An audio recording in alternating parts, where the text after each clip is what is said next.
Alors, ce qui m'intéressait chez les pirates, c'est, je crois, l'idée d'une histoire qui traite à la fois d'une folie et d'une déraison. J'avais envie certainement de travailler sur des personnages qui sont des marginaux, qui sont aux prises avec l'idée d'une mort imminente et à venir, ce qui du coup autorise aussi quelque chose qui est de l'ordre de l'excès, qui est de l'ordre d'un jusqu'au boutisme. Le principe du pirate m'intéressait plus encore que peut-être les bandits ou d'autres personnages qui sont en marge des lois, parce que non seulement il a décidé de se mettre au banc de la société et de fait d'aller s'extraire vers cette espèce d'immensité lointaine qu'est l'océan, mais c'est aussi que il me semble que le pirate est dans quelque chose de terrible, c'est-à-dire qu'il a choisi de s'affranchir de l'ordonnancement du terrestre pour aller vivre sur un espace sans balise qui est celui de la mer, mais que à l'étroit sur le bateau, il est obligé à un moment donné de reconstruire un ordre à son tour, et que quelque part il est dans un désir de liberté qui est à jamais inassouvi. Et j'aimais ce principe de boucle, en fait, voilà, à la fois une course échevelée vers quelque chose qui tient quand même de l'idée de liberté, même si les pirates sont tous différents et leurs raisons sont toutes différentes aussi, mais voilà, cette idée que cette course qui n'aboutira jamais et avec des personnages qui le savent bien, en fait, mais qui malgré tout iront jusqu'au bout de cet impossible-là. Je crois que c'est surtout ça, en fait, qui m'intéressait chez les pirates. Et après, en tant que dessinatrice aussi, le plaisir voilà, de pouvoir travailler sur l'immensité, sur le vide, sur le rien, sur quelque chose qui est complètement intemporel, même si mon récit se situe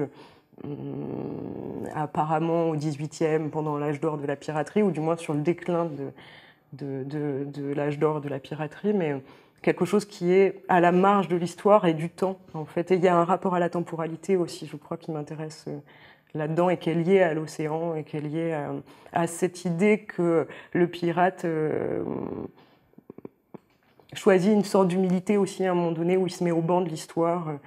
Quelque part, rien ne subsistera de lui, en fait. La piraterie tient de la mythologie plus que de l'histoire, justement, et il y a ce jeu-là qui me semble intéressant, puisqu'au final, qu'est-ce qu'on sait de la piraterie, si ce n'est ce qu'en ont fait les raconteurs d'histoire, en fait, puisque justement eux-mêmes ont choisi de s'affranchir de l'histoire. Donc cette boucle-là est intéressante aussi, comment se réapproprier la mythologie de la piraterie et en faire son propre mythe, peut-être.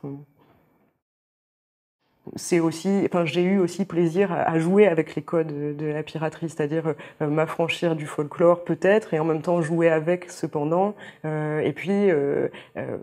travailler sur un personnage féminin, chose qui apparemment serait un peu, non pas exceptionnelle, mais juste peut-être pas si usité que ça, en fait, dans la piraterie, du moins en bande dessinée, et en faire un personnage central, en fait. J'ai dans ma bande dessinée un personnage de femme pirate qui est arrogante, qui est violente, qui est grossière, qui est marrante, qui est totalement impudique et qui se balade les fesses à l'air sur son bateau. Et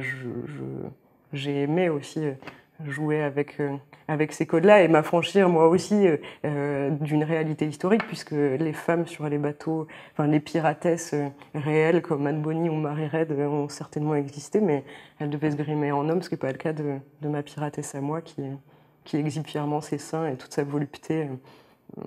sans peur et sans reproche devant son équipage.